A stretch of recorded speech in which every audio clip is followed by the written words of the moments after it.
Hi hello வணக்கம் மக்களே. 9.2 ஓவரில் சோலி முடிந்தது. 9 சிக்ஸ் 7 பவுண்டரி. தென்னாப்பிரிக்காவை ஒயிட் வாஷ் செய்த வெஸ்ட் இண்டீஸ். வெஸ்ட் இண்டீஸ் தென்னாப்பிரிக்கா இடையிலான கடைசி T20 போட்டி நடைபெற்றது. இந்த போட்டியில் டாஸ் வென்ற வெஸ்ட் இண்டீஸ் அணி கேப்டன் ராசன் சேஸ் பவுலிங்கை தேர்வு செய்தார்.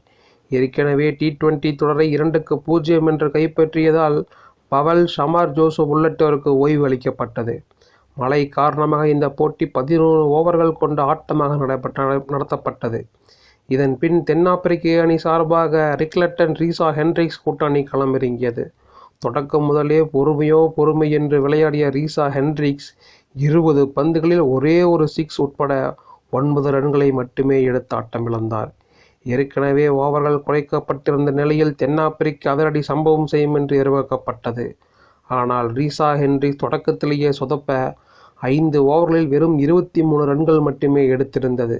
பின்னர் வந்த கேப்டன் மார்க்ரம் 12 பந்துகளில் 20 ரன்கள் எடுத்து ஆட்டமிழக்க, மற்றொரு தொடக்க வீரர் ரிக்லட்டன் 24 பந்துகளில் 27 ரன்கள் மட்டுமே எடுத்து வெளியேறினார்.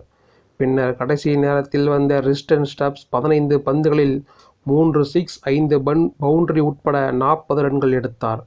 இதனால் தென்னாப்பிரிக்க அணி 13 ஓவர்களில் 4 விக்கெட் இழப்பிற்கு 108 ரன்கள் எடுத்திருந்தது. தொடர்ந்து தென்னாப்பிரிக்க அணிக்கு ரிவைஸ்ட் இலக்காக 116 ரன்கள் நிர்ணயிக்கப்பட்டது. இதன் பின் வெஸ்ட் இண்டீஸ் அணி தரப்பில் அதனேஸ், ஹோப் கூட்டணி களமிறங்கியது. முதல் ஓவரின் 4வது பந்திலேயே அதனேஸ் 1 ரன்னில் ஆட்டமிழக்க, தொடர்ந்து வந்த நிக்கலஸ் பூரான் முதல் பந்திலேயே சிக்ஸர் அடித்து தொடங்கினார். 2வது ஓவரை வீசிய வில்லியம்ஸ் பவுலிங்கில் பூரான் 2 சிக்ஸர்களை விளாச, மறுபக்கம் மாப்பாக்கா பவுலிங்கில் 3 சிக்ஸ் உட்பட ஹோப் 22 ரன்களை விளாசி அசத்தினார். அதிரடியாக ஆடிய பூரன் 13 பந்துகளில் 4 சிக்ஸ் 2 பவுண்டரி உட்பட 35 ரன்கள் எடுத்து வெளியேறினார். இறுதியாக ஹோப், ஹெட்மேயர் இருவரும் இணைந்து 9.2 ஓவர்களில் வெஸ்ட் இண்டீஸ் அணியை வெற்றி பெற வைத்தனர். இதன் மூலமாக T20 உலகக்கோப்பை தொடரில் இறுதிப் போட்டிக்கு முன்னேறிய தென்னாப்பிரிக்க அணிக்கு எதிரான T20 தொடரை 3-0 என்ற கணக்கில் வெஸ்ட் இண்டீஸ் அணி கைப்பற்றி சாதனை படைத்துள்ளது.